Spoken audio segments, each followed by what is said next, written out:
Okay, so imagine now you have got this idea. You know that people know you, people like you, and people trust you. So I would like to actually talk about the reasons why when you make an offer, nobody buys. Because there's one element that you need to perfectly understand. And I'd like to give you an example that just happened on that day, on today, when I'm recording the video. Alright, so this is very key. But before I do that, I want to ask you to do me a favor. Would you be willing to do it for me?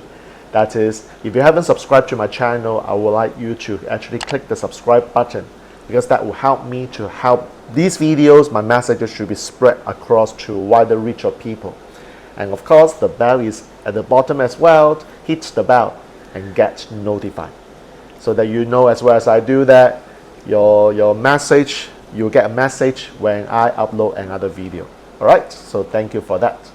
So in the last video, if you haven't watched my last video, to read the 3 key elements for people to say yes to your offer, you may want to check out the video first. But most likely you have done that. So I want to actually add on in this video about 1 key element, that even though you have established the 3 things that you have just said, you know, you like, you trust, you will still fail. Okay, so this is something that you want to take note. Now, the first thing I would like to talk about is an example. Now, I'm not here attacking Cathay Pacific. Okay, I never, because on record, as a person who is born in Hong Kong, Cathay Pacific is actually my national airline.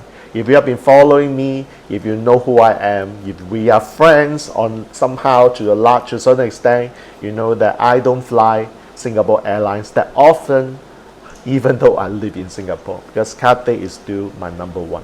Now, of course, recently Cathay is not doing well, and of course there's also this coronavirus thing going around. But this is a very, very powerful lesson that every one of us, including me, should learn. Okay, are you ready for this? Now, first of all, how many of you actually suffer right now when you're watching this video? So if this video is, you're watching this in March 2020, the answer might be yes. But this video is going to be evergreen. So if you happen to chance upon this video in March 2022, the answer is not. So I'd like you to recall what happened back in year 2020, the coronavirus, also known as COVID-19, it actually has affected many businesses.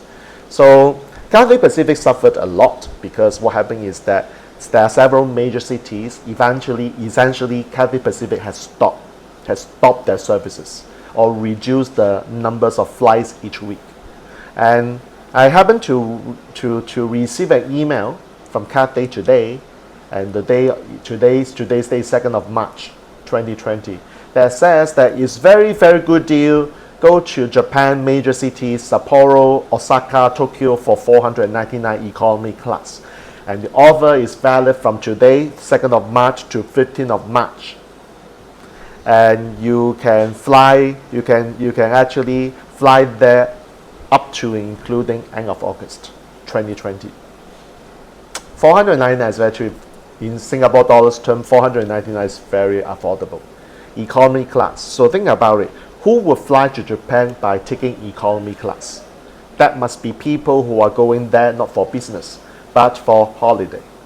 Because if you are going for business, you would not want to typically go for economy class. You will go to business class, because you can get a higher deduction claims, by the way. So the target market for economy class will be family members or just normal travelers. So at this point in time, Japan is very badly affected by coronavirus. There are several cities which literally have got cases of people who are infected. So let's think about the psychology of human being. Even though your offer is very exciting, your offer is very crazy, outrageous, but the key thing that, to me, it will not work right now. Now, I do not know what Cathay's cost structure is, but I will just say this, because from a marketer perspective, this is purely one big mistake. And the mistake is send the offer to people at the wrong time. So you can have an offer that is very irresistible. People love you, people actually know you, like you, and trust you. But the fact is that it's not the right time. So that's actually one thing that we learn in presentation, especially when you offer continuing education in the form of live events. This is the truth. Because what happens is that when you want to offer a live event, let's say you want to offer, like your speaking gig happens to be on March the 2nd, and you finish a gig, you want to make an offer for continuing education, and there's going to be a live event coming up in, say, May 2nd, 2020, 2 months time. So you have done your job, blah, blah, blah, blah, blah, blah. These people rave, people love you a lot, and people now say, okay, the offer is very good. When is the date? You say, okay, the date is going to be 2nd of May. I look at my calendar. Is the audiences look at the calendar? I can't make it. Because 2nd of May, well, I do not know when is 2nd of May, but if let's say it's a weekend, well, chances are I may have my other personal appointments, or might have a wedding dinner to attend, or maybe for some reason I'm not in Singapore, I'm elsewhere. So therefore, what happens is that you've got people giving you this objection that you can't handle because it's too late. Because it is too late. So what I realize is that if you are making an offer of continuing education, you've got to, first of all, before you even present your pitch, you've got to first handle this objection. So one thing you may want to learn is that I'm going to make an offer of continuing education. It's going to be a live event. I just want to ask people here, would any one of you be okay or be around in May or early parts of May? Because ask them to actually raise the hand or show you the indication. If they are available, then yes, then you can continue. If not, let's say just a few hands up, then you can ask another question. How about the others? Are you available during the first week of May or during May? So it depends on how you frame it, but all you're asking is how many people would make themselves available, because that's the key. Yes, you can actually you can actually skip this step, and then at the end you push people that I don't care what other arrangement you have, because I learned it from some closest, is that I don't care if you are serious in your life. If you are serious in your life, I want you to make all the adjustments, remove all other resistance to sign up for this program. Now that they may work 10 years ago. I like to use this frame called 10 years ago because those were the days where you use fear of missing out or scarcity or this thing called forced pressure.